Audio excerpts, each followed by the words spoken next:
Добар ден, Мирмрама. Јас се викам Рамадан Рамадани и јас сум, значи не сум анархист, како не гледате со одело, значи поштувам традиционални вредности, семејни вредности.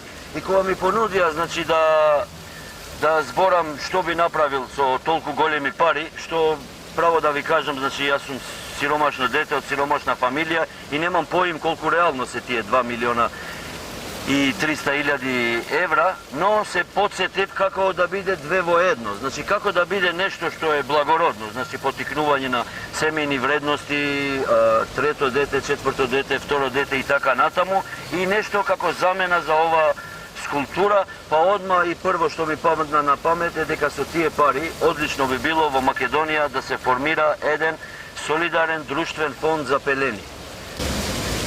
Јас сакам да кажам нешто што е од мојата бранша. Се разбира, пристрасни сме и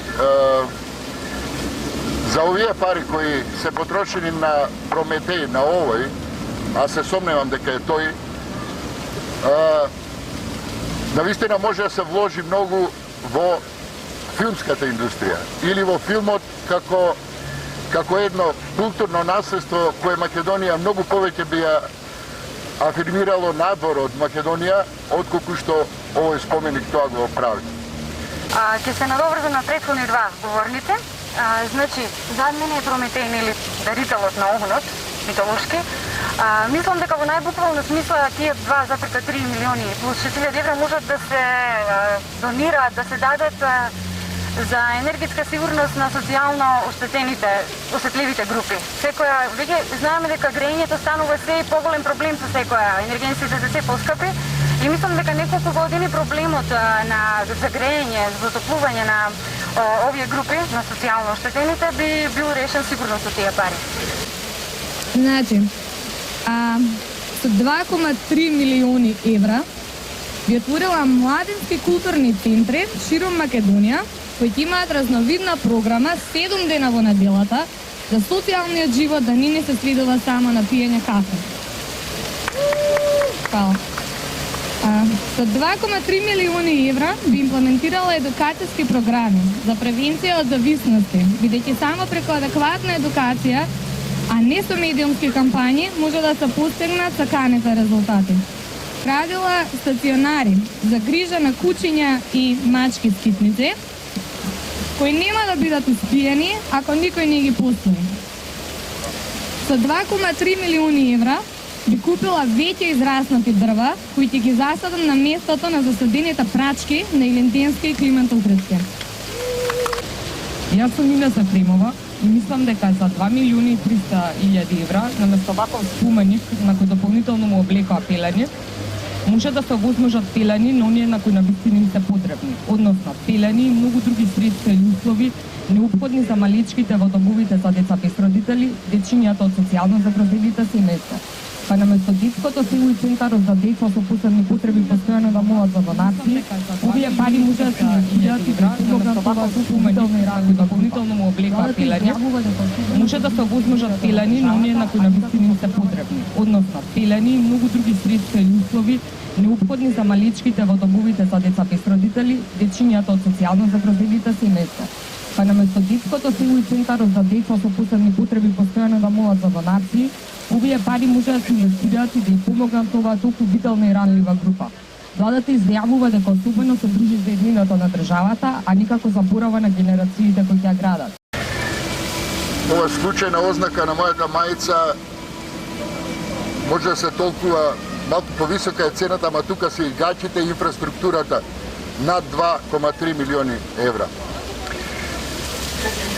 Еве неколку идеи за тоа што би можело се направи во областа на филмот. На нашата Академија на науки и уметности одсек за филм или канцеларија за филм не постои. Тоа е еден сегмент со многу помалку пари од тие дел, од тие пари би можело да се инвестира.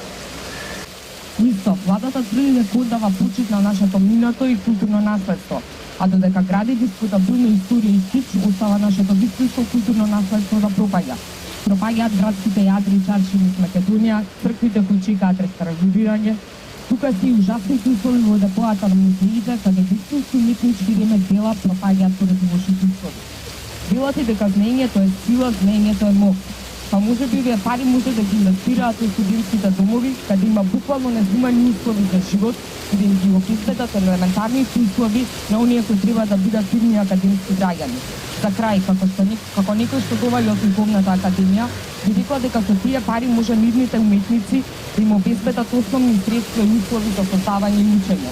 Може да почнат од сапуновецњата, кој е буквално луксус, и да обезбедат литература придните генерации уметници да не го повторат кичот како овој пред кој стојам сега.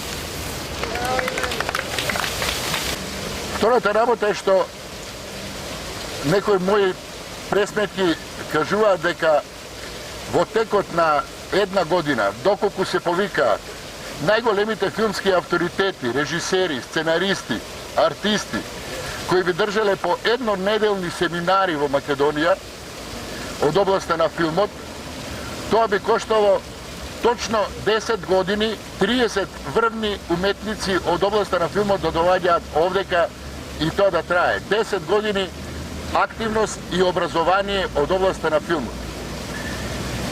Овој Прометеј кој чини 2,3 милиони евра, јас не знам како да ги потрошам освен за филм, евентуално на новиот на Милчо Манчевски или нешто слично.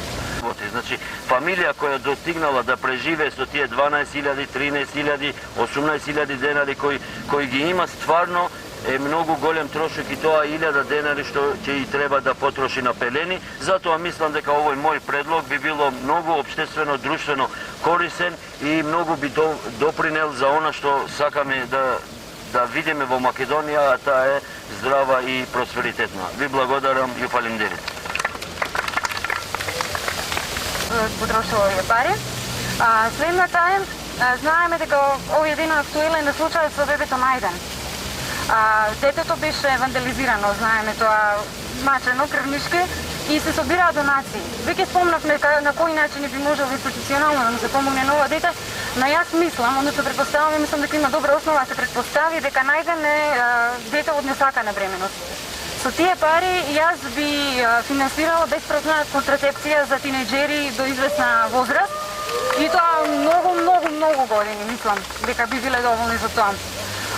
Освен тоа, исто така актуелна ни е кампањата за трето дете. Со тие пари јас би изградила шелтер центри кои што многу се потребни во моментот за сите жени жртви на домашно насилство. Исто така би обезбедила финансиска поддршка за кога ќе се решат да напуштат некој насилник заедно со своите изначување деца најчесто, за да можат да одат негде, да бидат згрижени и да имаат некоја мала, барем финансиска помош да почнат да се борат за себе и да остварат некаква екзистенција за тие деца. Тоа би биле моите. Така бих потрошила на тие пари. И за на крај, со 2,3 милиони евра би измислила флакс капаситор и временска машина и би го ангажирала Кензо Танге да направи проект Скопје 2014. Фала многу.